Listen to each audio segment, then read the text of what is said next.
Welcome to the Shepherd Podcast. Thank you so much for joining us today. This is our time to share with you some of the backgrounds on people that you might see here at Shepherd of the Hills. And today I'm really excited to help you get to know better one of the leaders in our congregation. His name is John Wilhelm Jr. And John, welcome today to the podcast. Glad to be here. Yeah. John, we've worked together very closely over the years. And would love if you would just share with our audience to start out some of the ways you've been involved at Shepherd, because you've been involved in quite a number of ways. Yes, Rita and I have been here.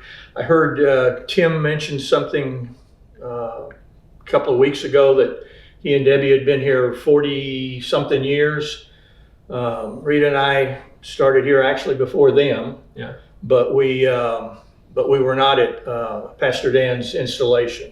So sometime after he came here, but before Tim and Debbie got here.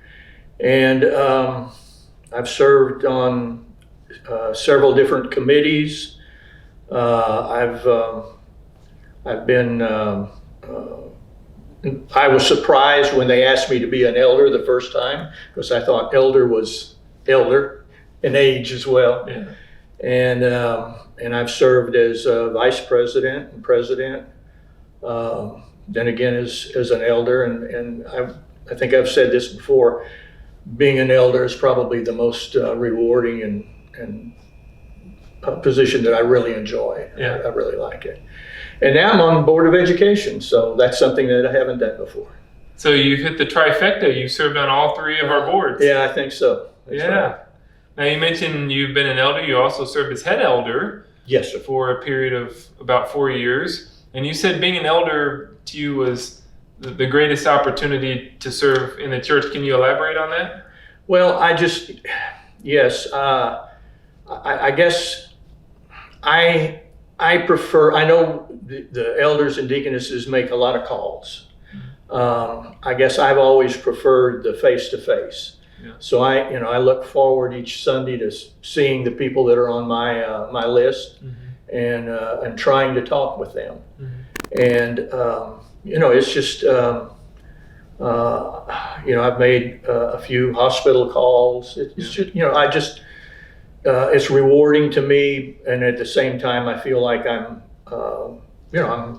the Lord's advocate. I'm going out and visiting with them and talking with them, and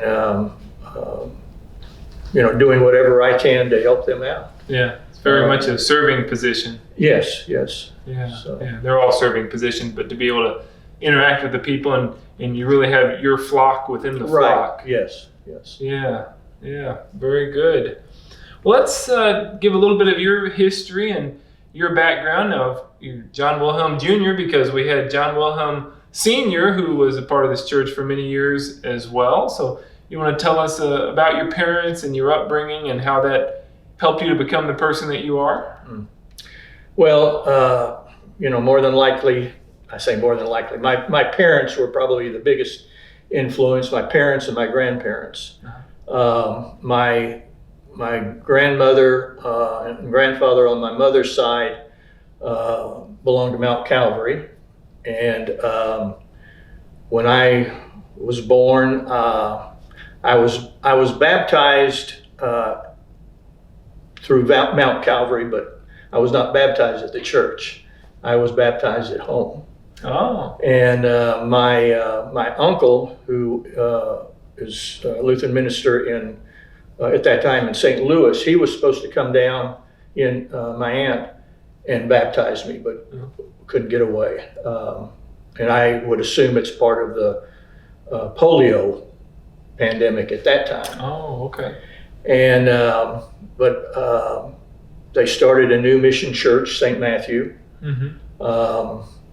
My parents were, very involved with that. My mother and dad both served. My dad served on different boards there, and so it's I guess a combination of wanting to give back to the Lord for all He's done for you by serving, but your upbringing has a lot to do with it, and you see your folks go up to church every day.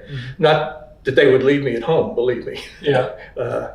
You went to church every Sunday. Yeah. And so I was raised in the Lutheran church there. When Rita and I got married, we moved about a year or so after we were married. We moved to Dallas. And we joined a church up there. And in all honesty, I think Rita did more with the church up there than I did. I was one of those crazy people that did nothing but work, it seemed like. And then when we moved back to San Antonio, we went back to St. Matthew for a short time, but we moved out in this area and came to visit Shepherd of the Hills. Yeah. And actually we kind of visited here for quite a while, and Pastor Dan at that time was inviting each family up to his office, and they like this, just visit. Yeah. And I remember Rita and I went up, and I guess the W's were kind of down in the line, and I remember sitting down in his office, and he kind of looked at us and he says, "Well, are you going to join the church, or are you going to be perpetual visitors?" So that's when we officially joined the church. Very good. So we've been here, ever since. Yeah. So you've been perpetual members instead. Yes. Now we're perpetual members. Yeah. You mentioned St. Matthew, and that was one of the things I want to talk to you about, because this is a unique part of the history of the Lutheran Church in San Antonio. St. Matthew Lutheran Church does not exist anymore. Right. Right? Can you tell us a little more about it? Where was it? What was the congregation like? They, when it was started, and believe me, I was a kid, so even I've asked my dad questions. They originally met, it's my understanding, at in the basement of Trinity University. Oh, okay. Now, Trinity University isn't where it is now. Oh, okay. It was over in the Woodlawn, Bandera area. Okay. And what's odd is I would ask my dad that every now and then. I said, I remember going to that church, and we would go down these steps, and you had to keep your head low. And he said, yeah, we were in the basement. And I guess maybe the ceiling height in the basement was like maybe 7 foot. Oh, okay. And then they bought that property at Ligustrum and Bandera. And they, again, I mean, I was just a kid, but I remember going up there with my dad, clearing the property, pulling up tree roots, and they brought in 2 barracks and put them end to end. The chapel was at one end, and Sunday school rooms at the other end, and main entrance in the middle. And my dad was in the tent and awning and Venetian blind business at the time, and I remember that Sunday school room had a piece of pipe that went down and then to the wall, and he made curtains that went on each one, and that had 3 rooms. So that's what the walls were at that time, was a piece of canvas. Oh, wow. So you make do with what you can. Oh yeah. And like I say, Rita and I went there when we came after we came back from Dallas, and then we started here. And my dad, what actually went on at that time, I really don't know, but I know that Pastor Zaganin retired, and then they ended up, I think, selling that property to a funeral home. Oh, okay. So I think it's I don't know. I don't remember the name. Very nice guy. Dad and I used to go over there every now and then and visit with him. He was, really nice guy. So you and Rita were here But your parents were still at Yes. St. Matthew at that time. Yeah, they were still there. We weren't here too terribly long, and Mother started coming out here. She transferred her membership, but Dad closed the doors. He was there till they they sold the property. Yeah, yeah. So, but yeah, then he moved over here as well. Yeah, I guess he didn't have much of a choice at that point, right? Yeah. Okay. So St. Matthew Lutheran, came over to Shepherd of the Hills. Now we've talked about your dad a few times. You and your dad, he was a big part of your life, not just in terms of being your dad, but also in your work life as well. Can you tell us more about your career and how you and your dad worked together? Well, when he was in the tent and awning and Venetian blind business, I worked for him when I guess I started when I was 14 years old. Mm-hmm. And it was a summer job, worked long hours. Yeah. And I worked for him. Then I think when I got into college, this good friend of mine that lived down the street, he and I decided to take a swimming class instead of athletics. So we went to a swimming class, and we both got our water lifeguard certificate. So I think that was the first time I left working for my dad, and I worked for him for a couple of years as a lifeguard. Yeah. And then I started working for a rent car company, and I worked for them for about 14 years, and was transferred to Dallas. And then when we moved back, Dad and I were just talking, and he had been building some homes for under the VA program, and they wanted him to do remodeling, and he just wasn't sure he wanted to get involved with that. And since I came back, he says, "Well, if you'll kind of take care of that, I'll take care of the new homes." And so we started working together, and I did a lot of the remodeling, and he continued to do new homes. So was that the majority of your career, was remodeling? Yes. Yeah. Well, I mean, we weren't that busy that we would, overlap and do things together. And in all honesty, I've built, a few homes not by myself, but one of the men that worked for him, actually, he was a painter by trade. He and I would frame. We would just about do everything. Really? Yeah. No slab, no plumbing, no electric, but with the structure. With the structure, yes. Yeah. So. Well, that must be a satisfying feeling to walk back and see a house that you built. Well, yes. There's a few out in this neighborhood that we did everything. This neighborhood here around the church? Yes. Yeah. Most all of them are actually in Leon Valley, but yes, just not too far from here. Yeah. But yeah. So we got along with him real well. We just walk on a finished slab, and he knew what he was going to do, and I knew what I was going to do, and we got along together real well. That's great. Built a few houses. Yeah. Yeah. Your dad seemed to me like someone who had high standards. He did, yes. Yeah. He really did, yes. And he was out on the job, every day.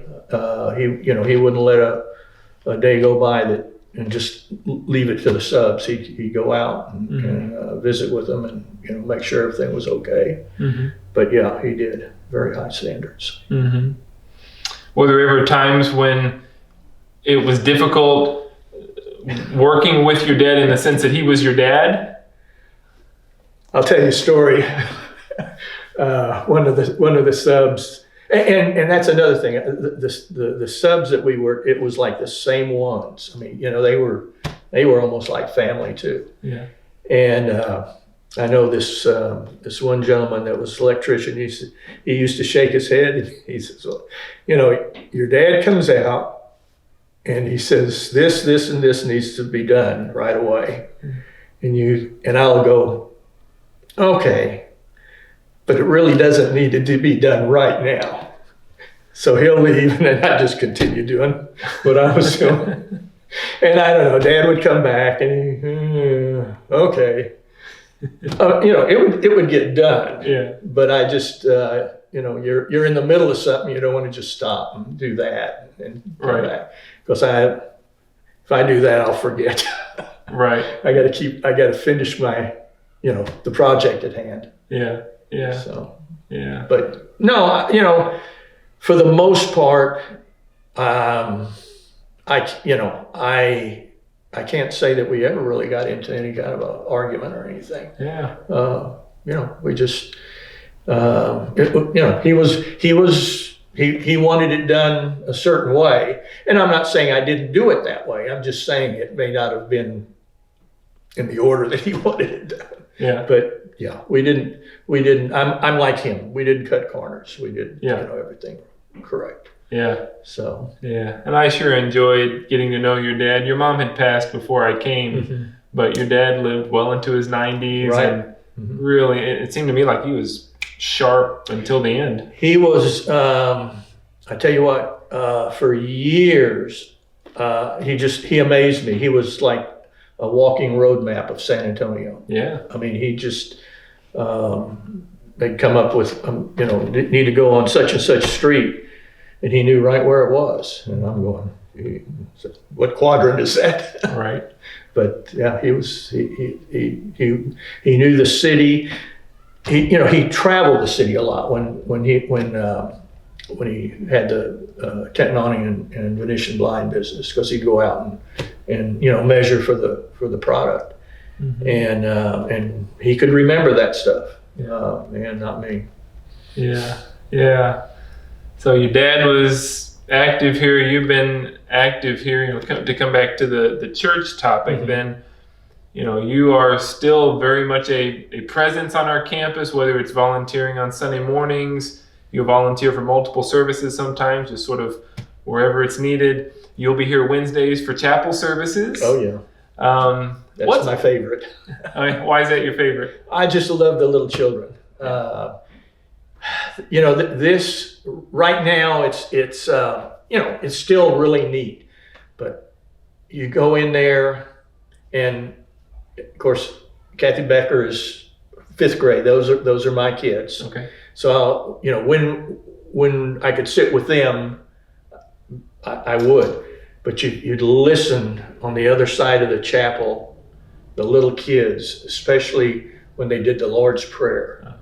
And I mean, it was just, they would shout it out, and it was just really, to me, really neat to hear the little ones. Yeah. And but yeah, I really enjoy coming in and being here with the kiddos. Yeah. Keeps you young. Oh, it sure does. It brings a lot of joy. I mean, how many places can you come and see all those children hearing God's word and praising Him, and it's really wonderful.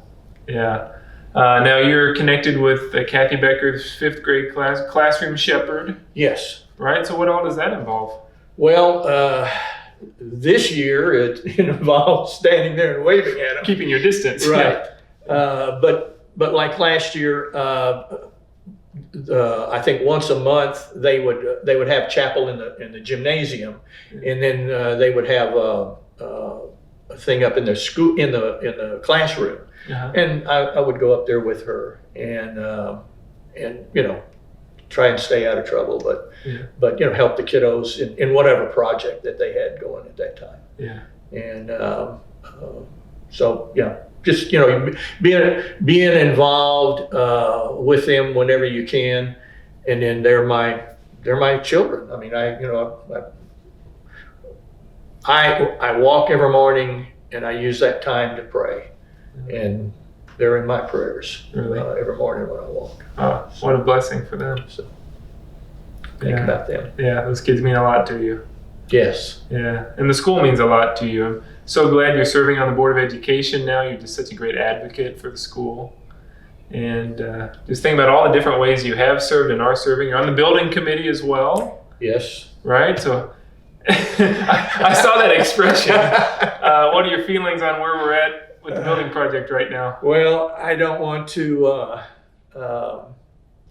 We had a meeting this morning. I don't know if Dave has come back and talked to you or anything about it, but we were, Don Kruger didn't. He says, now I'm getting this secondhand, so you don't write it down on the wall yet.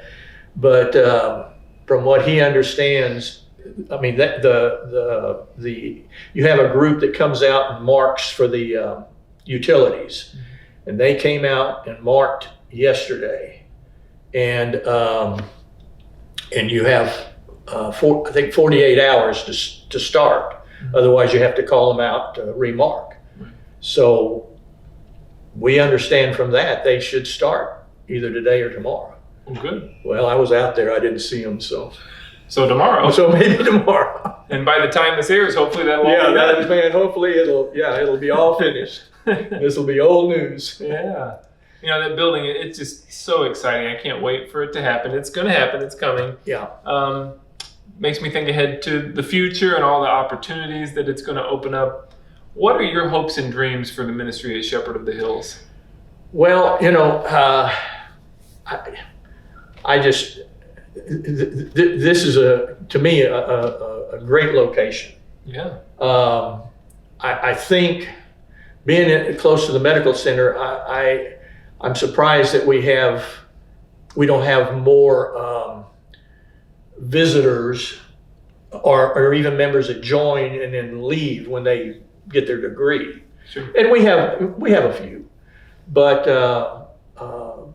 we're in a great location. I think we want it to continue to grow. Mm-hmm. I think one of the things that I've always liked about Shepherd of the Hills is yes, we want it to grow, but we're really concerned about those that are here. If we can serve them, take care of them, bring them closer to the Lord, and maybe not add that many people, that's okay. Mm-hmm. I think that's what the Lord will provide. He'll bring in the people. Yeah, the Bible says, St. Paul, we plant, we water, God makes it grow. Our job is plant, water, nurture. Take care of those that are here. Yeah, absolutely. Absolutely. So we have an exciting future ahead of us. Looking forward to things continuing to move ahead. A little quicker than what we're doing now. Move ahead a little quicker. Yeah, we've had some delays, quite a few, but we're going to get there with God's help. So, yeah. Yeah. And it's given us a little bit of time to really think some of the things through too. I know there's been several things that's come up during this downtime that we hadn't thought about. With the building? With the building, yes. Making sure that we have, I'm not saying that we're actually running any more electrical lines or data lines, but we're running the conduit for it, mm-hmm. so that if we need it, we've got it. That's great. And so, there's, and that's just an example. There's several things that that's come up and that we just didn't think about before. Yeah. So, God has a plan in all this. No, yeah. He sure does. He sure does. He's in control. Yes, he is. Yes, he is. Why don't you tell us a little bit more about your family? Who's in your family? Of course, my wife and I, Rita, and my oldest daughter, Erin. She works for the state. She's been blessed that she can work from home. Mm-hmm. So I think she moved back home like in March, 1st of March, middle March. So she's been home, and she's got her own little area in the living room. Mm-hmm. And her daughter, Kaylee. Mm-hmm. And then my son and daughter-in-law, Devin and Jody, and they live in Washington State in mm-hmm. Seattle. And he works for some little outfit up there called Amazon. Yeah. Very good. So there's the family, and you've made some trips up to Washington Yes. to see them. Got 4 grandchildren up there, one of which was born in December, and other than on your Alexa show, we haven't seen her. We haven't touched her. We haven't. Oh. So we're anxiously waiting for it to break enough to where we feel like that we can go up there. Oh, that'll be a very joyful moment. We're hoping that's soon. Yeah, I hope so too for you. Yeah. Yeah. But the other 3, they're doing terrific. Good. And yeah, when we talk to them, the girls, when are y'all going to come see us? Yeah. So it's hard. Yeah, it is hard. It is hard to be Yeah. separate from loved ones. They're already on the other side of the country, and to be Yeah. restricted in what you can do right now is just, that can be very hard. Yeah. Yeah. Hopefully that you'll have that opportunity sooner rather than later. Yeah. Yeah. Yeah. Looking back on some of the things that we've talked about and your life story, how has your faith helped you in your life? You know, it's interesting. I was thinking back here sometime back. Like on the job site. I guess we've been blessed. We have people, like I say, the same subs all the time. Everybody cooperates. I mean, I really don't ever remember. I mean, you hit yourself with a hammer and you're not necessarily gonna say, doggone it. You may say something worse than that, but it's not the regular thing. And I think people, I hope people see that in my dad and I, that that we just don't do things like that. God is important to us,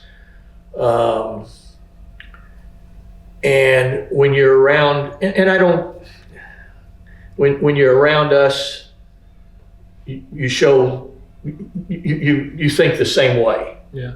And I think that's that has in our business, everything we do, whether it is business or I walk every morning. I tell people have a blessed day. That I don't tell them have a good day, have a blessed day. And there's this one particular lady that I remember, way back, and she just really didn't think that much about me. And then the more I saw her, the more I talked to her. I mean, she loves to just chat with me now. Oh yeah. And so I think your faith holds on to everything that you do. And it's an important part of our life. It's an important part of our life. So whether you're walking through the grocery store or in business, it's important. Yeah. I hear you saying that we don't want to compartmentalize our faith. It's not just it's not just something we do on Sunday morning. Yes, it's something that pervades every area of life in some way. I'm not, I mean, if you're ashamed, the Lord's not. He might be ashamed too. He's not going to be, but you've got to lead. Your faith has got to be right there in front of you. Yeah. And you have to, and you need to share it. Yeah. One other faith question I want to ask you, John, and forgive me if I'm prying in your conversations with God, but when you're walking and you're praying for the school children, what do you pray about? What do you ask God for? Well, for them, I thank the Lord that we have them. Thank you for the gift of these children. And I pray that we are bringing them up to your standards, to ask that we're teaching them reading, writing, and arithmetic, but also teaching them faith. Mm-hmm. And that's the two things. But I pray for them. I pray for my neighborhood. Mm-hmm. Pray for our church, our members, our volunteers, everybody that steps on this campus. Yeah. We're getting ready to have a whole bunch of people step on our campus here, and we need to include them in our prayers. Mm-hmm. So, thank you for your prayers, especially for the school children. Oh, yeah. Yeah. Last thing I want to ask is, what do you do for fun? What do I do for fun? I don't know. Are you supposed to have fun? I don't. I guess it differs different times of your life. When my kids were young, it was, going to their activities, Devin's ball games. Aaron sang at school, going to their performances. I really, when I retired, I knew that I needed to stay busy, and I've tried to do that. And that's I do things around the house. Rita was a big flea market visitor and buyer. Yeah. So all the things that she's bought over the years, why did you buy that? Oh, I wanted you to repair that and fix it up. Well, I have a lot of projects. You have a lot of projects. And so, I work on things around the house, and that's fun to me. Yeah. Staying busy is fun. Yeah. So I enjoy it. Yeah. So working with your hands, building stuff. We just Aaron, I think, follows me more than Devin does. That last time we were in Washington State, she built a couple of tables, and which was, kind of odd, because then she was sent home to work from the house, so she used that table. Oh, well, okay. And so I built a hutch for it, so that she can keep all of her stuff on it. And we built a couple of tables, and I just finished a little table for Kaylee. Uh-huh. And but I make them help me. I don't want them to sit around. They've got to learn how to do some of that stuff too. Right. So and that's fun. That's fun. Yeah. All right.